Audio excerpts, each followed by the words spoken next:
আসসালামু আলাইকুম সুপ্রিয় ভিউয়ার্স। এখন থেকে কিন্তু বিকাশ থেকে আপনারা ব্যাংকে টাকা ট্রান্সফার করতে পারবেন। বিকাশ থেকে রকেটে টাকাটা ট্রান্সফার করতে পারবেন।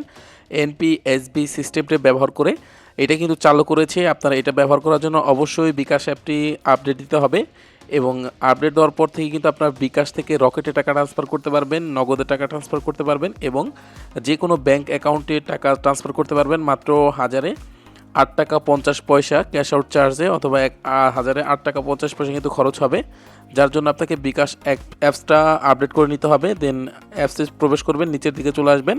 নিচের দিকে আসার পর দেখতে পারবেন নিচের দিকে একটা অপশন চালু করেছে NPSB national payment switch Bangladesh. Just এইখান থেকে আপনারা এই অপশনটাতে ক্লিক করে দিবেন। তো এখানে দেখতে পাচ্ছেন 2টা এমএফএস অ্যাকাউন্ট রয়েছে এবং ব্যাঙ্ক অ্যাকাউন্ট রয়েছে 36টা। এখান থেকে আপনারা চাইলে আপনার পছন্দ মতো যে কোনো একটি ব্যাঙ্ক অ্যাকাউন্ট সিলেক্ট করে পরবর্তীতে এখানে ফেস ভেরিফাই করতে হবে। আপনারা কিন্তু টাকাটা খুব সহজেই আপনারা ব্যাংকে ট্রান্সফার করতে পারবেন এবং ব্যাংকের কার্ড থেকে বিনা খরচে কিন্তু ক্যাশ আউট করতে পারবেন। তো এখান থেকে আপনার প্রথমে ফেসটা ভেরিফাই করতে হবে। যার এনআইডি কার্ড দিয়ে বিকাশ অ্যাকাউন্ট খোলা তাকে অবশ্যই ফেস ভেরিফাই করতে হবে এখানে। তো আমি এখান থেকে ফেস ভেরিফাইটা করে নিলাম। তো এবং পরবর্তী অপশনে দেখতে পাচ্ছেন চেহারা যাচাই প্রক্রিয়াধীন রয়েছে, এরকম অপশন চলে আসবে।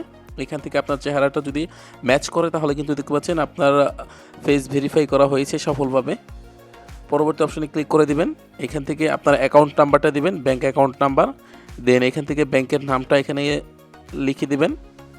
তো আমরা এখান থেকে খুবই সংক্ষেপে দেখাচ্ছি, ভিডিওটা অনেক বড় হয়ে যাবে, যার জন্য এখান থেকে আমরা ব্যাংকের নামটা সিলেক্ট করে এগিয়ে যান অপশনে ক্লিক করে দিব।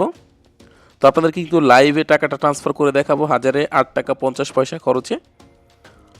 তো এখান থেকে আপনার পিন নাম্বারটা দিয়ে পরবর্তী অপশনে ক্লিক করে রাখবো। তো এখানে ক্লিক করার পর দেখতে পাচ্ছেন অ্যাকাউন্টটি কিন্তু সেভ হয়ে গেছে, অর্থাৎ আমরা কিন্তু ব্যাঙ্ক অ্যাকাউন্টটা এখান থেকে সেভ করে নিয়েছি। এবং এখানে ব্যাঙ্ক অ্যাকাউন্টে ক্লিক করে দেওয়ার পর কত টাকা আমরা ট্রান্সফার করব, এখান থেকে আমরা 2485 টাকা দিয়ে দিচ্ছি। পরবর্তী অপশনে ক্লিক করে দিচ্ছি। তো এখানে দেখতে পাচ্ছেন চার্জ কিন্তু 21 টাকা 12 পয়সা 2400 টাকায়, অর্থাৎ হাজারে মাত্র 8 টাকা 50 পয়সা কিন্তু কেটে নিয়েছে। তো এখান থেকে আমরা ট্রান্সফারটা করে দিচ্ছি, ব্যাঙ্ক অ্যাকাউন্টের ট্রান্সফার ট্যাপ করে ধরে রাখবো নিচে পিন নাম্বারটা দিয়ে। অবশ্যই আপনারা ব্যাঙ্ক নাম্বারটা সতর্কতার সহিত দিবেন, তা না হলে কিন্তু অন্য অ্যাকাউন্টে টাকা চলে যাওয়ার সম্ভাবনা রয়েছে। তো এখান থেকে আমরা দেখতে পাচ্ছেন কিছুক্ষণ সময় নেবে টাকাটা ট্রান্সফার হওয়ার জন্য।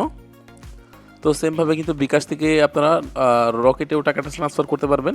তো এখানে দেখতে পাচ্ছেন আমরা কিন্তু সফলভাবে আমাদের টাকাটা ট্রান্সফার করেছি। এখন আমরা জাস্ট মেসেজ অপশনে চলে যাব, যে দেখবো যে আমাদের টাকাটা চলে আসছে কিনা। ওইখান থেকে দেখতে পাচ্ছেন ডিয়ার কাস্টমার, এইখান থেকে কিন্তু দেখতে পাচ্ছি আমাদের ব্যাঙ্ক অ্যাকাউন্টে কিন্তু টাকাটা অ্যাড হয়ে গেছে। মাত্র আমার কিন্তু সাথে সাথে টাকাটা আসে নাই, আমার কিন্তু 20 মিনিটের মতো সময় লাগছে টাকাটা আসতে অ্যাকাউন্টে।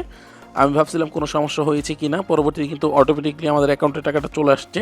আপনারা কিন্তু চাইলে এখন থেকে যে কোনো ব্যাঙ্ক অ্যাকাউন্টে আপনার বিকাশ থেকে টাকাটা ট্রান্সফার করতে পারবেন 8 টাকা 50 পয়সা। আর এরকম আরও ভিডিও পেতে অবশ্যই চ্যানেলটি সাবস্ক্রাইব করে রাখবেন। সবাই ভালো থাকবেন, সুস্থ থাকবেন এবং পরবর্তী ভিডিওতে আমাদের সাথেই থাকবেন। আল্লাহ হাফেজ।